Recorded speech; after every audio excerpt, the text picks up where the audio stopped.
So at lunch on day 2, we put up the Rushline thing about how England was only a 64% chance. And we were like, that can't be right. Because England was so far ahead in the game at that point. And then a couple of hours later, that looked ridiculous. Perhaps Australia's greatest batting on day 1 was when Cameron Green somehow managed not to get bowled. The ball smashed into his face very violently, and then with the sort of Baryshnikov level skills, he managed to twirl himself around the stumps. You would have thought, being the giraffe-like human he is, he would have just stood over them, but somehow he managed to actually go around them to make sure that he didn't stand on his stumps. Of course, he was still hit in the head and didn't go on to make a very big score. That was Australia's batting on day 1. Australia's batting on day 2 was Travis Head winning a test match almost on his own. The Good Areas conversation never ends over on our live channel. Head over and watch it all there. Australia's batting has been terrible for a very long time. Some of this is not completely their fault. It's the fact that the pitches have changed a little bit at home and they've been spicier. Shield wickets have also changed. The Kookaburra ball has been reinforced. There is a new delivery that exists that is targeting people specifically on Australian pitches. But when it comes down to it, Australians have not made the sort of runs that they used to, which were those ridiculous totals that just meant it was impossible for the opposition to actually even be in the game. Those have long gone.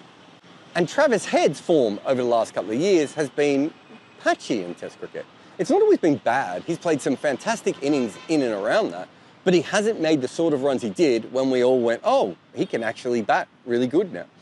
But because he's such an all-format freak, there's always an innings or a moment every couple of months where you watch Head and you go, he's still absolutely incredible. So you don't always notice the form drops of him because your last memory of him is him probably clearing his front leg and drop kicking someone over deep mid-wicket. That's the sort of player he is, and that's the kind of memory that you have. And so form with someone like Travis Head doesn't always make that much sense.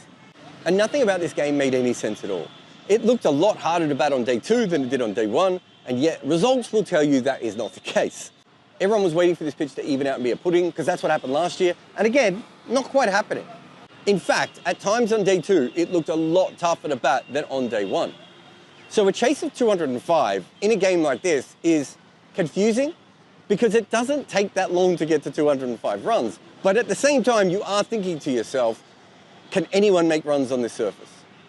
And so Australia took a huge gamble and decided to open with Head. It feels like more of a Smith thing than a Cummins thing. And from an analyst's point of view, it kind of makes sense, even if it had failed, because it wasn't a big chase. And Head can make such a lot of damage in like a tiny little period of time. And think about how Australia started the first innings. In fact, don't think about how Australia started in the first innings. That was absolutely painful. I don't want you to have to try and recall that in your memory. So using the Australian number 5 as a warhead actually made a lot of sense. And you could see Harry Brook when it came out, he was like surprised and laughing. And England weren't quite sure what to do. They would have been absolutely certain how to bowl to Khawaja. But Head coming out automatically changed that. They tried to get him out by bowling down the leg side for a little while, and they went away from what worked with him in the first innings, which is just back of a length, as fast as anything, hopefully very accurate. But Scott Boland had shown them that accuracy on this pitch was really important. In fact, it was probably seeming more at that point than it had at almost any other time. And England, who were really disciplined in the first innings, was suddenly crap. They couldn't put the ball where they wanted. And once Head gets going, his ability to hit boundaries in every different direction, there's just never going to be enough fielders to put out to actually stop him playing. So even though the pitch still had some advantage for England, Head kind of just squashed it. In fact, he softened the ball almost on his own, and that changed everything in this game. Perhaps the pitch flattened out, or maybe Travis Head just rolled it with whatever was left of the England bowlers he had destroyed. He softened the ball, he softened England, and he tamed the pitch.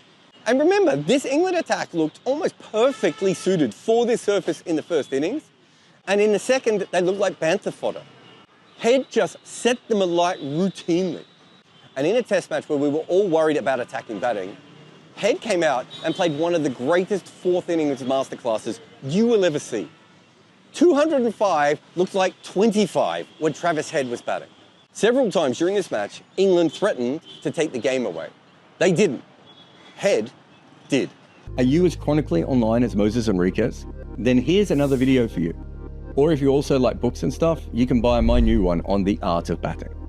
If you loved this video, hit the bell icon to be notified for more.